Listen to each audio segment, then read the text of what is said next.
Aleluia, glorifique, irmãos, o nome de Jesus. Tudo que você tem foi Ele quem te deu. Tudo que você é foi Ele quem fez, foi Ele quem te deu. Sem Jesus nós não somos nada. Glórias ao nome de Jesus. Temos muitos e muitos motivos para adorar, bendizer e exaltar o nome do Senhor por aquilo que Ele é. Ele é o Criador, Ele é todo-poderoso, Ele sabe de todas as coisas, Ele pode todas as coisas, Ele está presente em todos os lugares, Ele é eterno, Ele é santo, Ele é maravilhoso, conselheiro, Deus forte, Pai da eternidade e Príncipe da paz, e Ele é o teu Salvador, aleluia, Ele é o teu Senhor, glórias ao nome de Jesus. Ele está presente na nossa vida todos os momentos, como a nossa sombra à nossa direita. Ele sempre está ao nosso lado. Ser crente, irmãos, é ter experiência pessoal com Deus. Ser crente não é uma mera adesão a uma religião. Ser crente não é uma mera adesão a uma organização religiosa. Mas ser crente, acima de tudo, é ter experiência pessoal com Deus.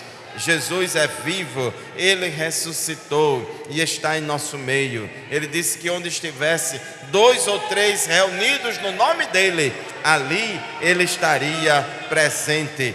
E na presença do Senhor, a fartura de alegria. Então o crente tem prazer em adorar a Deus. Nós não precisamos estar aqui dizendo aos irmãos: irmão, dê glória aí, irmão, dê um aleluia aí, irmão, ajuda aí a gente a pregar, porque dê uma glória aí. Não, irmãos, glória a Deus. O crente salvo, o crente que é grato a Deus, o crente que anda na presença de Deus, ele tem naturalmente esse desejo, essa alegria, essa espontaneidade de adorar e de louvar o nome do Senhor.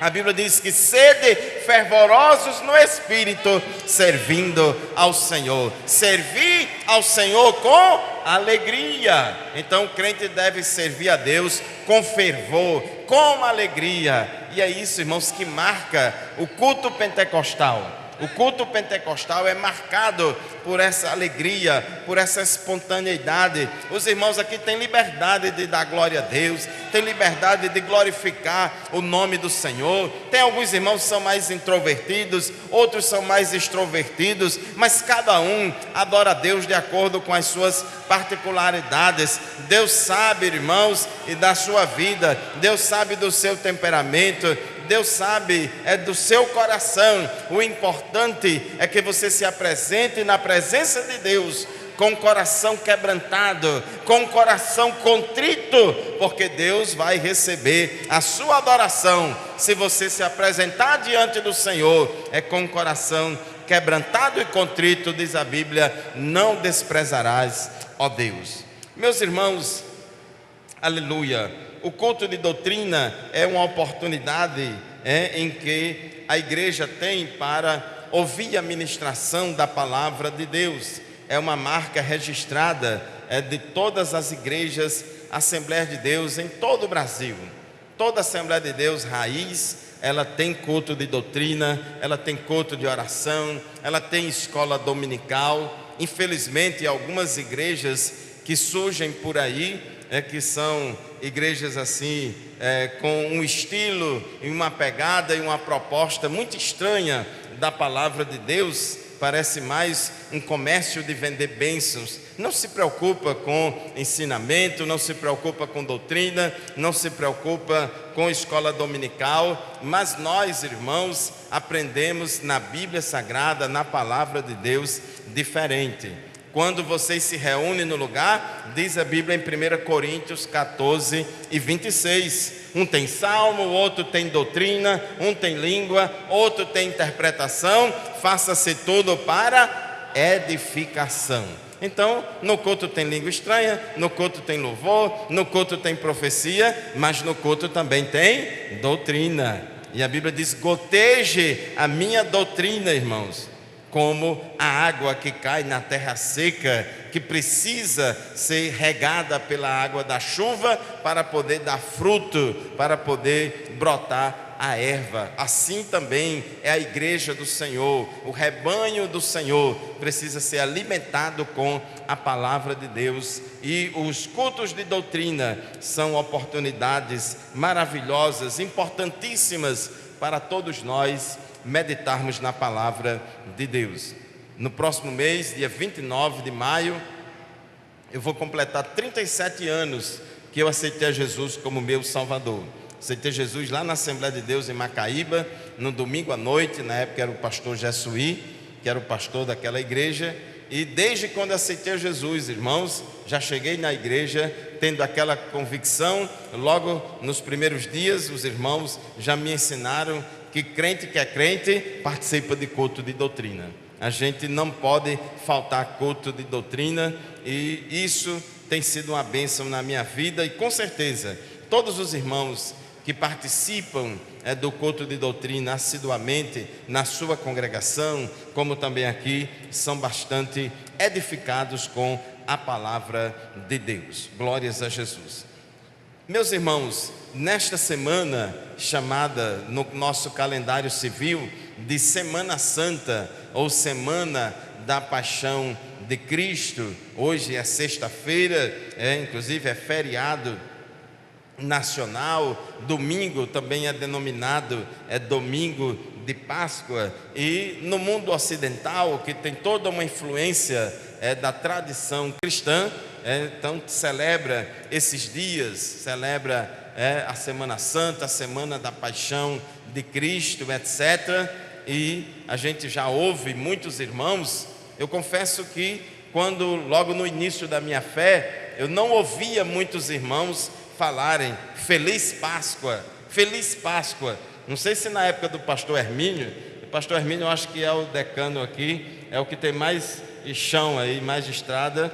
Não sei se na época dele era assim, mas no início, quando eu era novo convertido, eu não ouvia muito os irmãos dizendo Feliz Páscoa, mas ouvia sempre falar da ressurreição de Cristo, comemorando, falando e enfatizando a ressurreição de Jesus. E nós, irmãos, nesse período, tem todo um apelo comercial com a Páscoa. Os supermercados e muitas lojas são todas decoradas com chocolate, com ovo de Páscoa e coelhinho da Páscoa para cá e para lá, o que faz para mim, o que traz um ovo, 2 ovos, etc, etc. É mais, irmãos, uma estratégia do inimigo para querer, irmãos, deturpar o verdadeiro sentido das coisas, assim como fazem também com o Natal. Mas nós, irmãos, que somos crentes, devemos aprender as coisas segundo as Escrituras. Temos aí a tradição, temos os costumes, tem aí o calendário civil, mas nós devemos, acima de tudo, pautar a nossa vida, os nossos costumes, pelas Escrituras Sagradas. Nós lemos aqui em 1 Coríntios capítulo 15, nesta noite. Abra aí a sua Bíblia, 1 Coríntios capítulo 15, versículos 3 e 4, versículos 3 e 4, do capítulo 15 de 1 Coríntios, diz assim: porque primeiramente vos entreguei o que também recebi, que Cristo morreu por nossos pecados, segundo as Escrituras, e que foi sepultado, e que ressuscitou ao terceiro dia, segundo as Escrituras. Aqui, irmãos, nós já vemos pelo menos três coisas muito importantes neste versículo. Que Jesus morreu, que Jesus ressuscitou, e por 2 vezes aqui Paulo repete segundo as Escrituras. E ele diz, que é o que recebi, o que primeiramente vos entreguei, o que também recebi. Ou seja, irmãos, o ensino das Escrituras a respeito da morte e da ressurreição de Jesus. Então a nossa opinião, a nossa mentalidade, a nossa forma de ver e de enxergar esse assunto sobre a morte e ressurreição de Jesus deve ser baseado nas Escrituras, e não no filme da televisão, e não no filme da Netflix, e não aí em tantas coisas que falam por aí. Mas nós, irmãos, temos que nos basear pelas Escrituras. Fala-se muito sobre Páscoa, e uma coisa muito importante, irmãos, que devemos entender: cristianismo é cristianismo e judaísmo é judaísmo.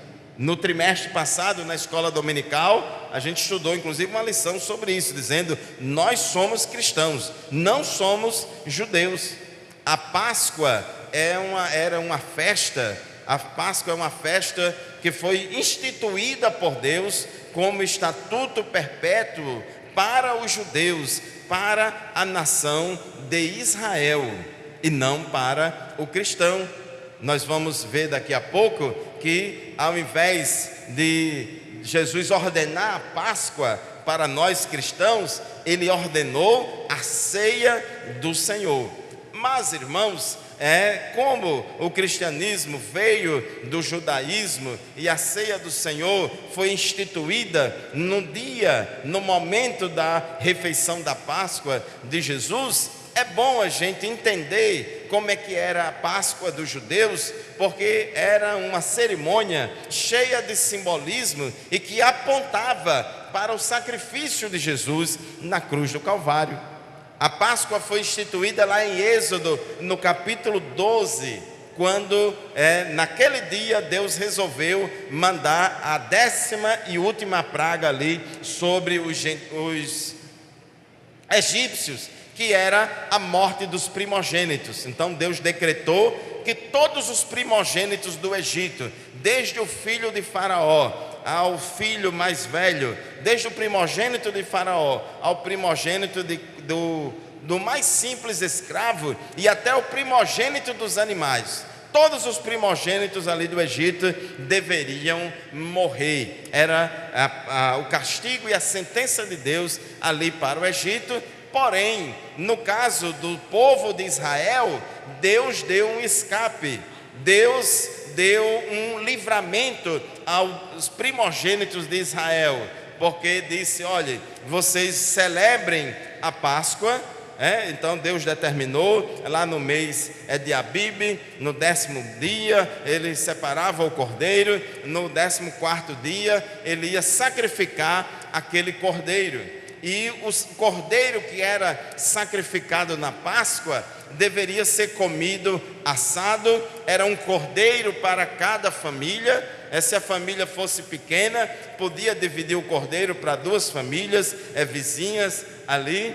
E o interessante, irmãos, que aquele cordeiro tinha que ser um cordeiro macho, de 1 ano e sem defeito. Isso já apontava para Jesus, que é o Cordeiro de Deus, que tira o pecado do mundo e que era sem pecado. E aquele cordeiro era morto e parte do seu sangue, irmãos, era usado para salpicar, para borrifar, aspergir os umbrais das portas, e toda aquela portada das casas. E Deus determinou que o livramento para os primogênitos de Israel estava condicionada à obediência de cada família para matar o cordeiro e passar o sangue nas portas. Porque quando o destruidor viesse naquela noite, o anjo da morte viesse naquela noite, ia visitar casa por casa para matar o primogênito, e na casa que tivesse lá nas portas, nos umbrais das portas, marcada e salpicada com sangue, então aquele anjo passava por cima, passava ao largo, ele não entrava naquela casa para matar o primogênito.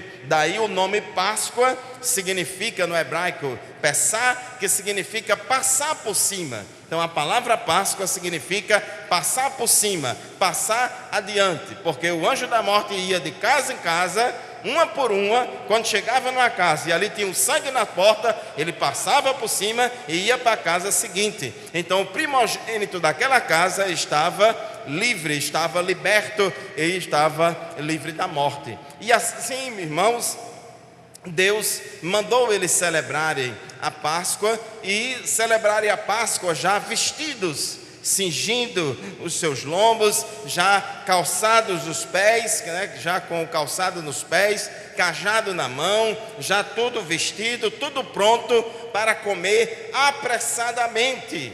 E esse cordeiro deveria ser assado e comido com pão sem fermento e com ervas amargosas. E essa cerimônia, irmãos, ela comemorava a libertação do povo de Israel do Egito naquela noite, depois de 430 anos de escravidão, e também, irmãos, comemorava o livramento dos primogênitos. E isso Deus instituiu para Israel a primeira Páscoa e disse que era para eles celebrarem todo ano a Páscoa por estatuto perpétuo entre as gerações. Mas, irmãos, o que é que a Páscoa tem a ver conosco? A Páscoa para os judeus é um memorial, é uma cerimônia, é uma refeição que tem todo um simbolismo para fazer os judeus se lembrarem da salvação, da libertação que Deus deu a Israel lá naquela noite da morte dos primogênitos, quando Deus tirou eles do Egito.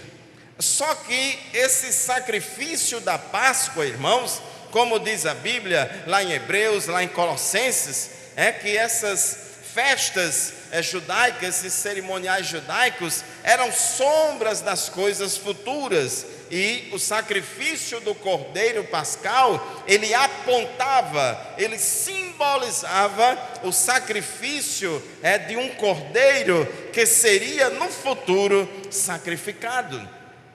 E Jesus, irmãos, como um bom judeu, Jesus como judeu obediente à palavra de Deus, Jesus como judeu que cumpriu a lei, ele celebrava a Páscoa todo ano. Inclusive com 12 anos de idade, quando teve aquele episódio ali que Maria ficou procurando Jesus lá no templo, e Jesus estava lá disputando com os doutores, Jesus foi ali para a festa da Páscoa. Todos os judeus iam ao templo em Jerusalém uma vez por ano, era uma festa anual, e a festa da Páscoa era emendada com a festa dos pães sem fermento, ou pão asmo, pão asmo ou pão sem fermento. Então era ali 7 dias de festa, essa era como se fosse uma festa só, Páscoa e a festa dos pães sem fermento.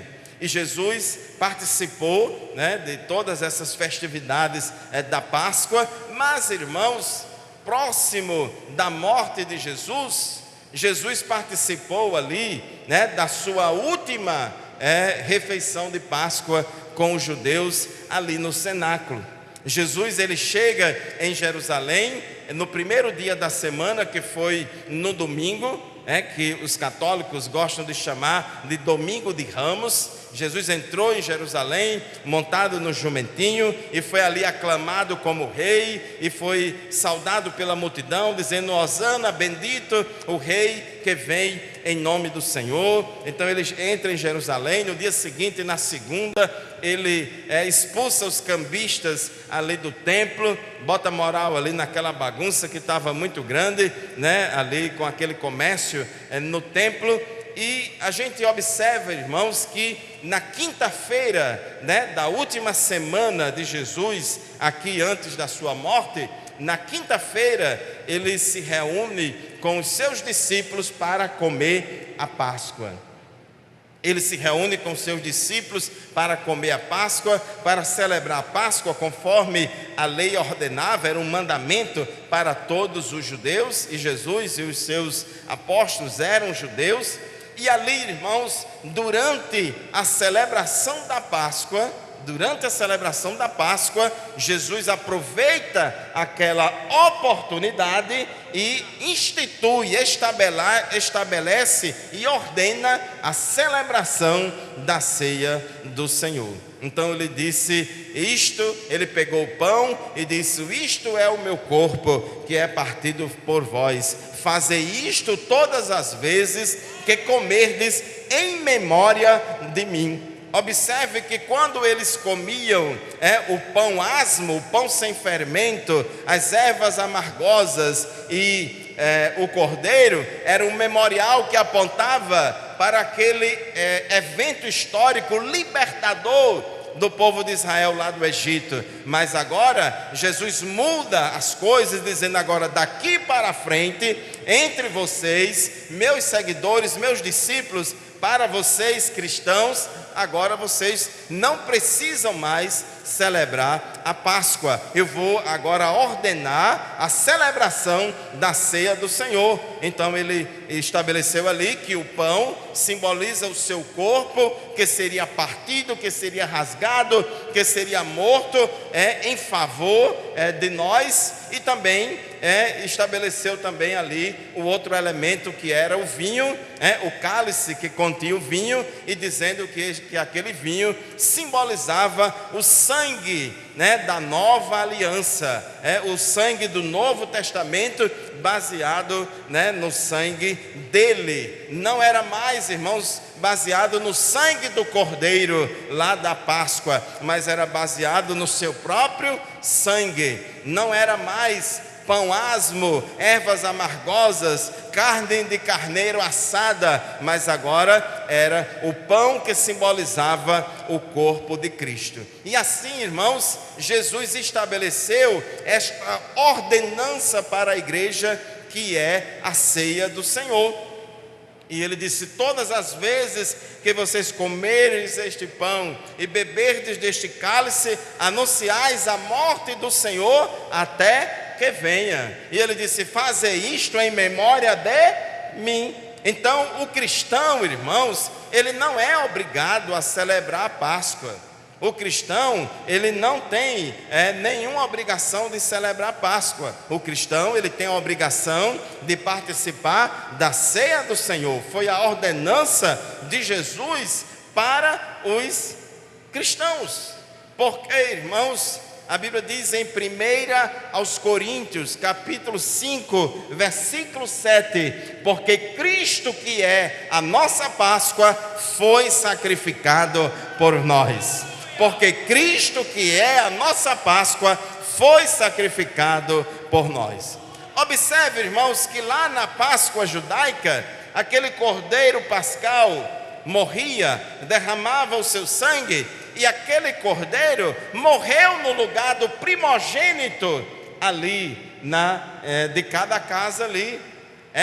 Foi um sacrifício vicário, um sacrifício substituto. O cordeiro morreu no lugar do primogênito. E quando foi estabelecido todos os sacrifícios ali em Israel, todos aqueles animais que eram mortos, que eram sacrificados, eles morriam para expiar os pecados das pessoas. E a Bíblia diz que sem derramamento de sangue não há expiação de pecados, não há perdão de pecados sem derramamento de sangue. Então, cada vez que um cabrito, cada vez que um cordeiro, cada vez que um animal era morto e derramava o seu sangue, cada vez que tinha esse sacrifício cruento, ou seja, um sacrifício com derramamento de sangue, todo esse sacrifício estava apontando, era um símbolo, era uma sombra de um sacrifício maior, único, definitivo e superior,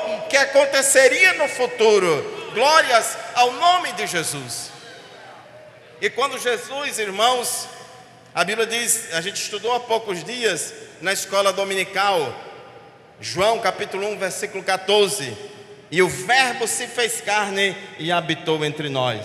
Jesus já existia antes de vir ao mundo. Ele é uma das três pessoas da Trindade. Ele criou todas as coisas, mas, irmãos, Ele se fez carne e habitou entre nós. Ele tinha que ter um corpo humano, mortal, capaz de morrer, justamente para ser capaz de dar a sua vida, de derramar o seu sangue, para resgatar toda a humanidade. Ele tinha que assumir a forma humana, ter um corpo dele mesmo, ter um sangue dele mesmo, para poder morrer por mim e por você. Então por isso que ele se fez carne e habitou entre nós. E quando ele começa o seu ministério, João Batista diz: olha aí, o Cordeiro de Deus que tira o pecado do mundo. Deus já tinha revelado a João Batista. João Batista já estava profetizando a respeito da morte vicária de Jesus. João Batista já estava, irmãos, falando, que Jesus morreria para perdão dos pecados de toda a humanidade. Alguns irmãos aí da tradição reformada diz que Jesus morreu somente pela igreja, mas não, irmãos, Jesus morreu por toda a humanidade. Ele é o Cordeiro de Deus que tira o pecado do mundo.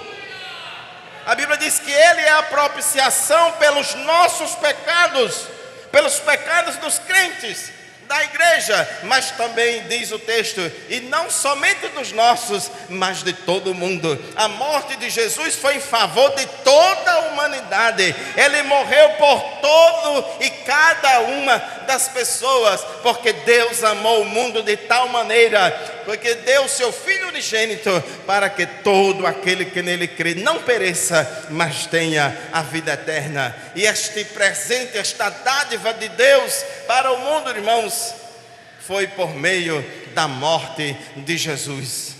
A Bíblia diz que a alma que pecar, esta morrerá. Sem derramamento de sangue não há perdão de pecados.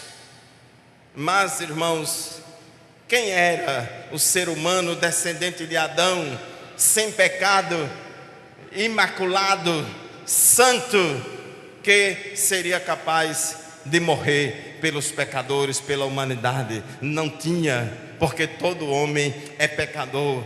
Mas Jesus, irmãos, a Bíblia diz que Ele em tudo foi tentado, mas sem pecado. Ele não pecou, nem na sua boca se achou engano. E Jesus santo, puro, separado, como diz a Bíblia Sagrada, Ele deu a sua vida.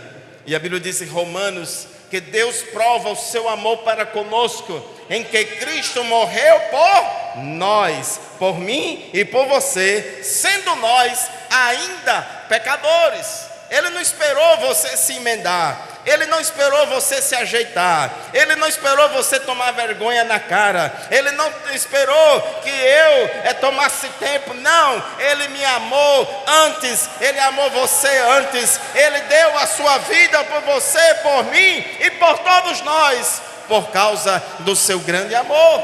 Glórias a Deus. E já estava profetizado no Antigo Testamento, toda vez que tinha um sacrifício, aquilo ali já estava apontando para o sacrifício de Jesus. Em Isaías capítulo 53, fala lá, da morte do servo sofredor, e diz: como ovelha muda, ele foi ao matadouro e não abriu a sua boca. Glória a Deus. Ele foi moído foi ferido pelas nossas transgressões, Ele foi moído pelas nossas iniquidades, e o castigo que nos traz a paz estava sobre Ele, e pelas suas pisaduras nós fomos sarados. Ele morreu não por causa do pecado dele, mas Ele morreu por causa dos nossos pecados. Glórias ao nome de Jesus. Num dia como hoje, irmãos, tem muita gente quando ouve, fala ou assiste um filme da Paixão de Cristo, fica comovido e chora, e tem toda aquela coisa, e aquele choro não passa de um choro, e logo logo se acaba, esquece de tudo e vai continuar a vida de pecado. Mas a morte de Cristo, irmãos, deve constranger a todo e qualquer ser humano aqui na terra.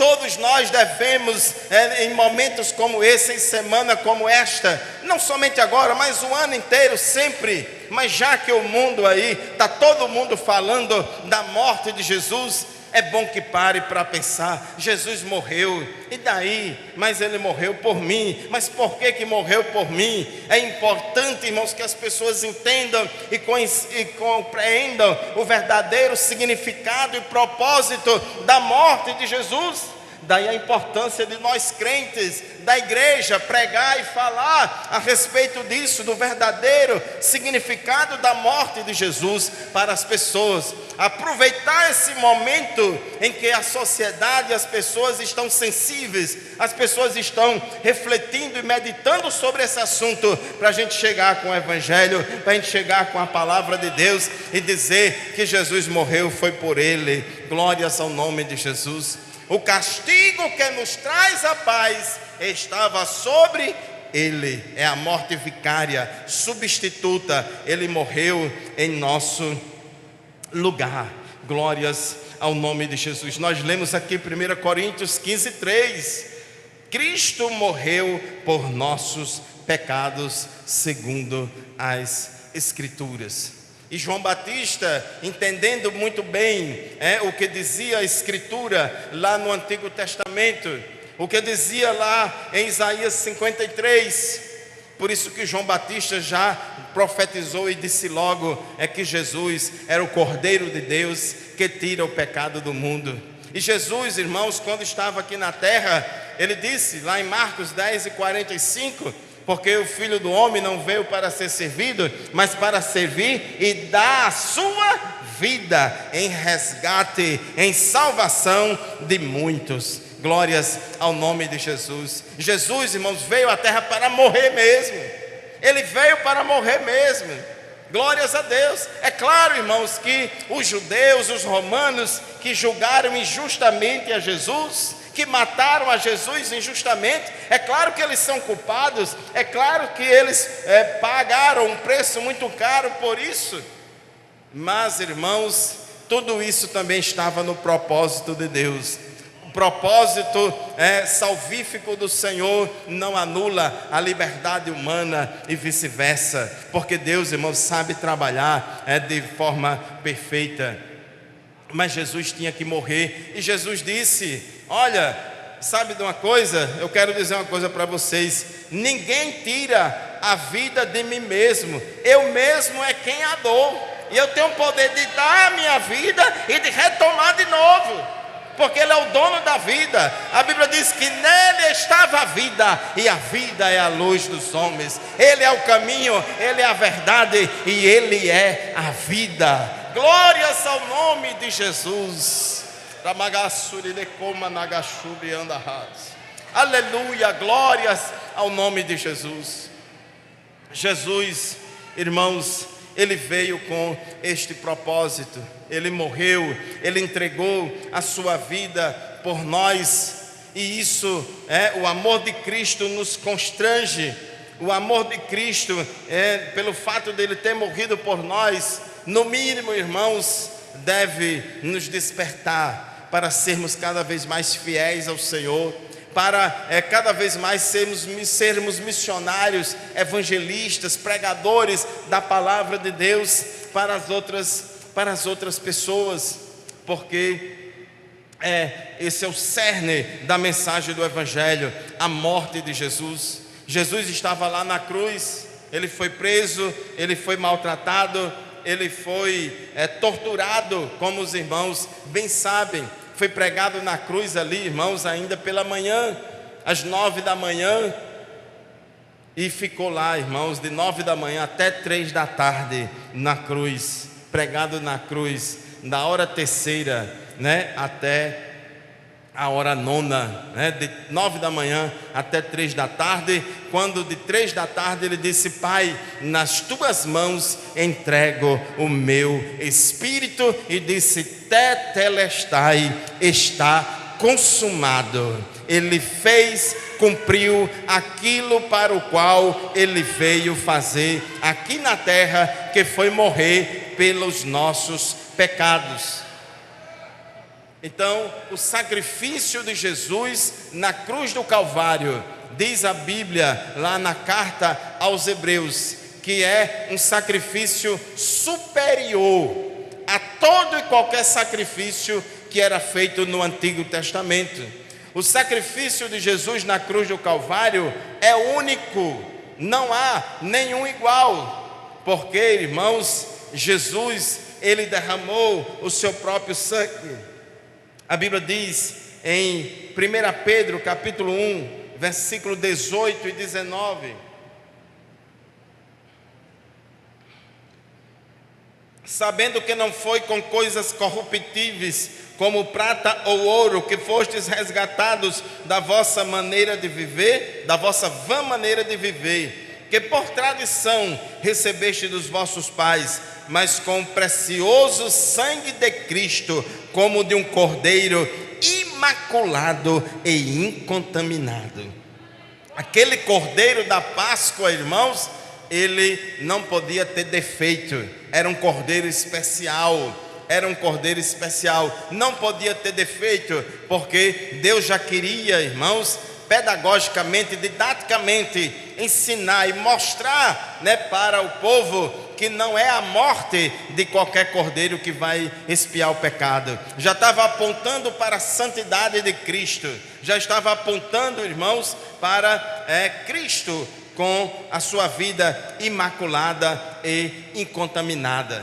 E o interessante é que o cordeiro da Páscoa, eles comiam lá aquele carneiro assado e não podia quebrar os ossos,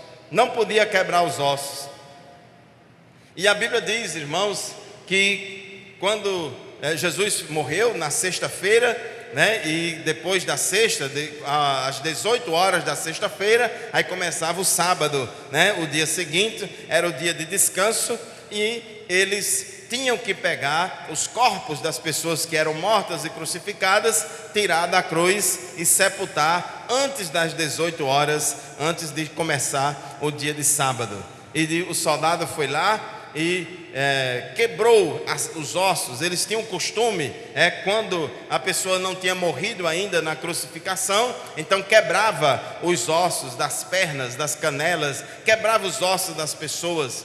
Mas, irmãos, quebraram os ossos da pessoa que estava à direita e da pessoa que estava à esquerda de Jesus. E quando chegaram, irmãos, até Jesus, não foi necessário quebrar os ossos, porque ele já tinha morrido. Então a Bíblia diz que não quebraram os ossos de Cristo para se cumprir uma profecia lá de Salmos, que diz que nenhum dos seus ossos será quebrado. Como também o cordeiro da Páscoa lá em Êxodo também não podia quebrar os ossos. Cumpriu-se, irmãos, tudo direitinho, porque Cristo, que é a nossa Páscoa, foi sacrificado por nós. Louvado seja o nome de Jesus. Ele morreu, ele foi sepultado, ele foi colocado lá em um túmulo, mas a Bíblia diz, irmãos, que ele ressuscitou ao terceiro dia. Na madrugada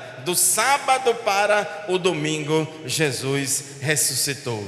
E o interessante, irmãos, que para Jesus ressuscitar, primeiro tinha que ter morrido. E para que tenha morrido, primeiro tinha que ter nascido, se encarnado. E Jesus ressuscitou ao terceiro dia. Sempre que a gente fala de morte de Jesus, sempre também a gente está falando de ressurreição. E todos esses acontecimentos aconteceram, irmãos, nesta semana das festividades judaicas, da Páscoa e da festa dos pães sem fermentos. Durante esses 7 dias de festas dos judeus.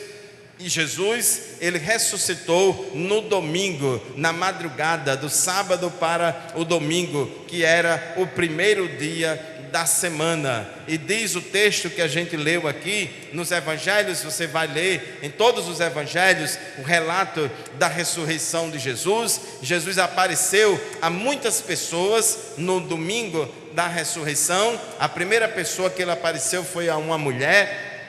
E ele apareceu não somente no domingo da ressurreição, mas ele apareceu outras vezes também. E Jesus viveu aqui na terra, após a sua ressurreição, ele viveu ainda 40 dias. Ele passou ainda 40 dias aqui na terra, A Bíblia diz que Jesus é a primícia dos que dormem. Foi Ele, irmãos, que inaugurou aí a ressurreição dos justos. É que ressuscita com um corpo glorioso. É semeado, é morto um corpo corruptível e ressurge um corpo incorruptível. Glórias ao nome de Jesus. Jesus derrotou a morte não conteve Jesus. Jesus, irmãos, foi o único líder religioso que ressuscitou. Todos os líderes religiosos na história da humanidade morreram e ficaram para lá, mas Jesus foi o único que ressuscitou. E a ressurreição de Cristo, irmãos, é um dos pilares do cristianismo, é um dos pilares da nossa fé. Nós lemos aqui, irmãos, que é tão importante. Se você olhar o livro de Atos dos Apóstolos, é como os apóstolos, os discípulos davam testemunho da ressurreição de Cristo. Tinha que falar muito sobre este assunto. E diz o versículo 14, 1 Coríntios 15, 14: e se Cristo não ressuscitou, logo é vã a nossa pregação, e também é vã a nossa fé. No versículo 19: se esperamos em Cristo só nesta vida, somos os mais miseráveis de todos os homens. É importantíssimo, irmãos, a ressurreição de Cristo. Como é que a gente não tem cabimento, a gente está falando de céu, está falando de vida eterna, está falando do milênio, etc, se o nosso Deus não ressuscitou, se o nosso Salvador tivesse ficado lá na cruz. Não tinha nenhum cabimento, ficava difícil. Como é que eu vou crer que eu vou ter vida eterna se Jesus morreu e está lá no túmulo até hoje? Mas não, irmão, Jesus ressuscitou e Ele disse: eu sou a ressurreição e a vida, e aquele que crê em mim, ainda que esteja morto, viverá. Crês tu isto? Glórias ao nome de Jesus. Então, a ressurreição de Cristo, irmãos, nos traz esperança. A ressurreição de Cristo alimenta a nossa fé. Pode crer, meu irmão, pode ter certeza que você vai morar no céu. Nós somos crentes e vamos morar no céu com Jesus. A igreja vai ser arrebatada. Você vai viver a vida eterna. Glórias ao nome de Jesus. Aqueles que morreram em Cristo estão aguardando a ressurreição. Paulo escreveu esse capítulo 15 de Corinto, porque tinha alguns irmãos lá na igreja de Corinto que estavam embaraçados aí com essa doutrina, e dizia que os irmãos que morreram, então acabou, com a morte acaba-se tudo.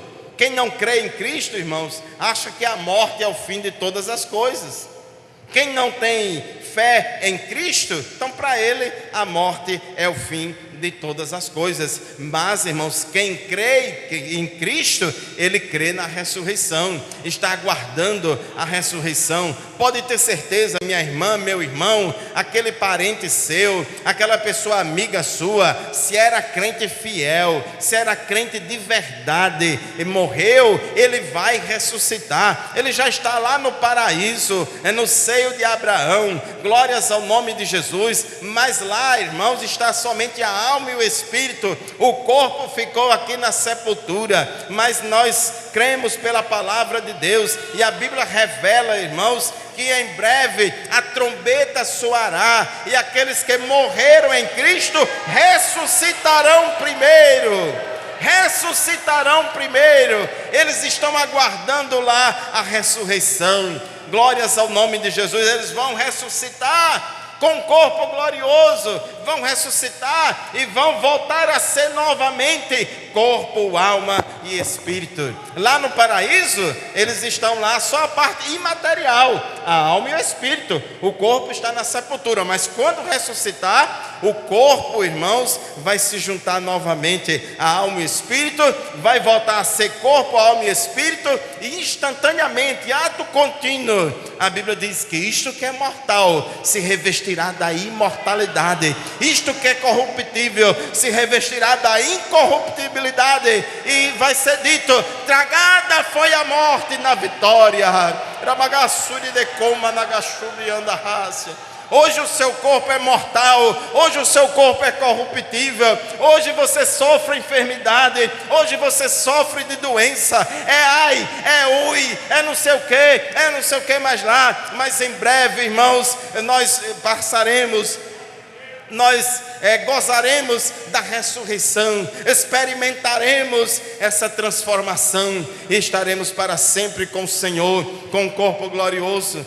A Bíblia diz em Filipenses que nós, quando formos para o céu, teremos um corpo glorioso, semelhante ao corpo de Cristo. Jesus é o fiador da nossa fé, da nossa esperança.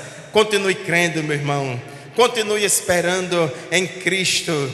Não pense que cristianismo é só para as coisas desta vida. A maior esperança do crente é a vinda de Jesus, quando Ele vier arrebatar a sua igreja. E se você estiver vivo por ocasião do arrebatamento e fiel a Deus, você nem vai provar a morte, você vai ser transformado e vai para o céu. Que Deus abençoe você, que Deus abençoe sua família, que Deus abençoe todos nós. E nesses dias, irmãos, onde se comemora a morte de Jesus, a ressurreição de Jesus no domingo, etc, etc, vamos aproveitar a oportunidade para falar para as pessoas a respeito do verdadeiro significado da morte e da ressurreição de Cristo. Não o significado que é dado pelo mundo, não o significado que é dado pela tradição, mas pelas Escrituras. Nós lemos aqui 1 Coríntios 15, 3 e 4, cremos, porque primeiramente vos entreguei o que também recebi, que Cristo morreu pelos nossos pecados, segundo as Escrituras. Versículo 4, e foi sepultado, e que ressuscitou ao terceiro dia, segundo as Escrituras. Sabe quem deve pregar? É Jesus, morte e ressurreição de Jesus, segundo as Escrituras, é eu e você, somos nós, a igreja. Então aproveita a oportunidade para falar de Jesus nesses dias.